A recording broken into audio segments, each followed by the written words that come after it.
Oi, gente, tudo bem com vocês? Bom, então eu tô aqui com o livro de Geografia, na unidade 3, na página 98, tá? Então nós vamos começar a falar sobre as cidades, sobre o crescimento da cidade, o que fez a expansão urbana, né? O que fez a cidade crescer tanto, porque antigamente o que mais favorecia no Brasil era a zona rural. De repente, a cidade começou a ser denominante, né? Todo mundo começou a vir morar na cidade. São poucos que moram no sítio, hoje em dia. Então, nós vamos ver o que fez essa cidade crescer tanto, esses trabalhos na cidade, tá? Então, aqui nós temos duas imagens, né, página 98 e 99, com alguns questionamentos. Então, aqui, em sua opinião, como é a vida do trabalho nas cidades? Né? O que é feito na cidade? Qual é a diferença entre a cidade e o campo? E no campo, como que as pessoas trabalham? Né? O que difere? Por que na cidade tem mais trabalho do que no campo? Por que antigamente era o contrário? Né? Tudo isso são coisas que nós vamos estar questionando. Lá no primeiro trimestre nós falamos sobre o trabalho no campo e cidade, agora nós vamos estar explorando. Lá no primeiro trimestre nós vimos que o campo trabalha mais na parte da agricultura, a cidade tem lojas, indústrias, enfim. Então agora nós vamos ver o que é essa tecnologia, o que tudo isso favoreceu para que a cidade se tornasse denominante, né? Se tornasse como principal. Todo mundo acaba vindo uma hora ou outra morar na cidade, seja para trabalhar ou estudar, enfim, tá? Então aqui, página 100 do capítulo 5. Então, o crescimento das cidades. Então, aqui nós temos um poeminha sobre a cidade, né, que diz assim: arrogante chega o homem com o maquinário na mão. Constrói pontes, rodovias, muda a mata completamente. Ergue casas, edifícios. Da antiga zona rural nasce a cidade agitada. O homem fica perdido, com um progresso descomunal que ele próprio fez criar. Então aqui faz uma crítica sobre como a cidade evoluiu, né? Barulhos, estrada, ponte, prédios, casas, uma agitação total, enquanto que na zona rural é tudo um breu, né? Tudo quieto, tudo calmo. Tá? Então aqui esse poeminha faz uma crítica ao que o homem construiu criando uma cidade. Então essas 3 perguntinhas vocês vão estar respondendo no caderno. Que tipos de paisagens são citadas no poema? Segundo o poema, qual foi o progresso criado pelo ser humano? O que você acha que significa os versos? O homem fica perdido com um progresso descomunal que ele próprio fez criar. Eu sei que é uma palavra nova. Por ser uma palavra nova, vocês vão estar procurando no Google ou dicionário, tá? Igual eu já falei na sala de aula, que quando nós encontramos uma palavra nova em um poema, em um texto, temos que buscar saber o resultado para que aumente o nosso vocabulário de conhecimentos, tá bom? Então, vai estar pesquisando o que é descomunal, tá bom? Então, essas 3 perguntinhas vocês vão estar respondendo referente ao poema. No caderno com respostas completas. Então, que tipo de paisagens são citadas no poema? No poema é citada a paisagem tal, tá bom? Na página, deixa eu ver, até a 103. Na página 101, tá aqui, as cidades se transformam. Então, tem um textinho aqui. Você já estudou que os seres humanos transformam a natureza diariamente por meio do trabalho, deixando suas marcas nas paisagens. Essas marcas podem ser percebidas ao longo do tempo. Por exemplo, nas mais variadas construções que vão sendo erguidas e destruídas de acordo com a necessidade dos grupos humanos.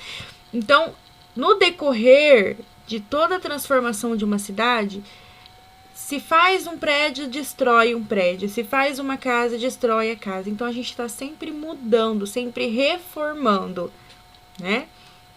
Então, aqui nós temos um textinho que eu quero que vocês façam a leitura de vocês, para fazer a interpretação, tá? Essa pesquisa aqui não precisa fazer, tá bom? Só vai responder isso aqui no caderno. Pela leitura do texto, a paisagem foi transformada? Por que que foi transformada? Por que que não foi transformada, tá? Então, você está justificando também. Então, isso aqui você responde no caderno, essa pesquisa ignora, não precisa fazer.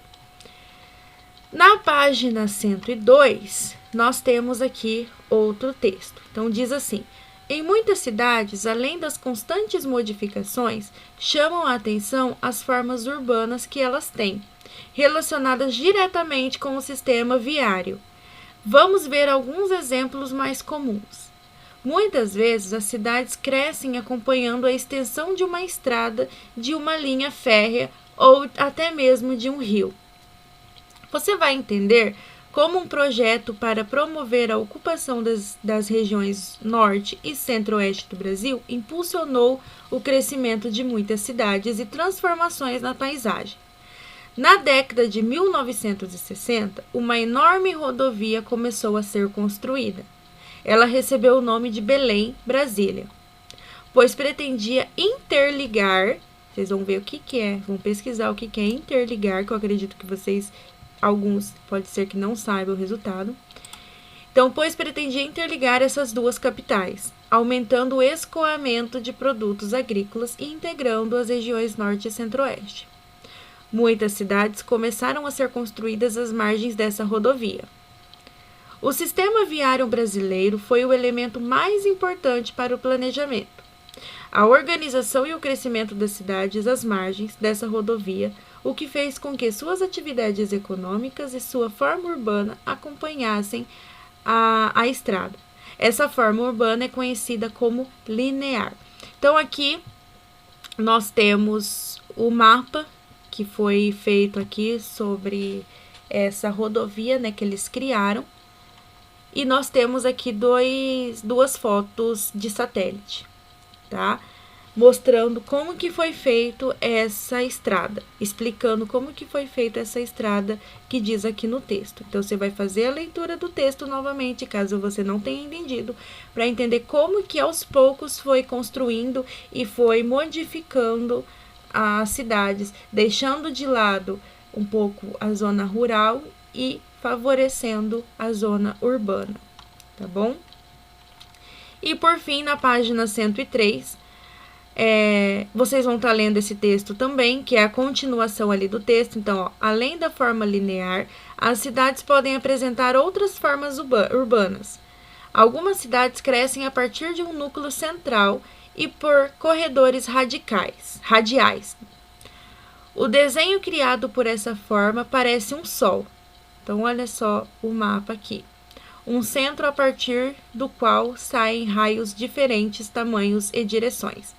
Então, ó, de um centro, de uma parte central, saem várias estradas em volta.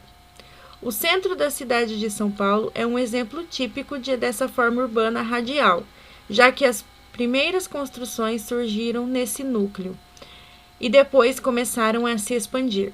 Então, nós temos o centro aqui e expandir para os lados, né? Foi criando estradas interligadas aqui e crescendo cada vez mais a cidade. Como não é uma cidade planejada, vai crescendo aonde está dando para crescer e vai indo, tá? Quando ela é planejada, tem todo um quê ali, né? Ó, aqui vai ficar tal coisa, aqui tal coisa, aqui tal coisa. Que nem Brasília foi uma cidade planejada. Já São Paulo não. Então, conforme foi criando começou por esse núcleo aqui, e conforme foi crescendo a população, eles tiveram a necessidade de crescer os bairros. Então, foi criando, e para ter bairro precisa ter rua para poder chegar até o bairro. Então, foi criando várias estradas, várias ruas, fazendo que nem eles chamam aqui de urbana radial. Outras cidades crescem de forma planejada. Essa organização faz com que o desenho quase geométrico do cruzamento de suas ruas e avenidas lembre um tabuleiro de xadrez, que dá o nome a essa forma urbana, que nem eu expliquei, tem cidades que foi planejada. Quando a cidade é planejada, olha que bonitinho, né? Tudo uniforme, tudo bonitinho, tudo calculado, né? Então, observe a imagem do satélite, o traçado das ruas das esquinas da cidade de Pelotas, no Rio Grande do Sul. Então, essa cidade de Pelotas foi uma cidade planejada. Então, se você observar aqui na imagem de satélite, você pode perceber que as ruas, elas são todas calculadas, né? O tamanho da quadra, tudo bonitinho, tudo calculado. Diferente de São Paulo, tá? Essa número 1 não precisa fazer, tá bom? Aí a 2. No caderno, faça uma representação bem simples do desenho formado pelo sistema viário do centro da sua cidade. Então, você vai pesquisar no Google a imagem do centro de Campo Mourão, que é a cidade que nós moramos. E nesse centro, você vai desenhar no seu caderno como que ela é feita. Daí, você vai observar se ela foi planejada ou não, tá? Então, você vai estar observando como que ela é feita. Bom, então, a atividade é até a 103. Então, nós começamos na 98, que é aqui, com a unidade 3, e vai até a 103, tá bom? Se tiver dúvida, vocês me perguntam no WhatsApp, e de geografia é isso. Beijos e até a próxima aula.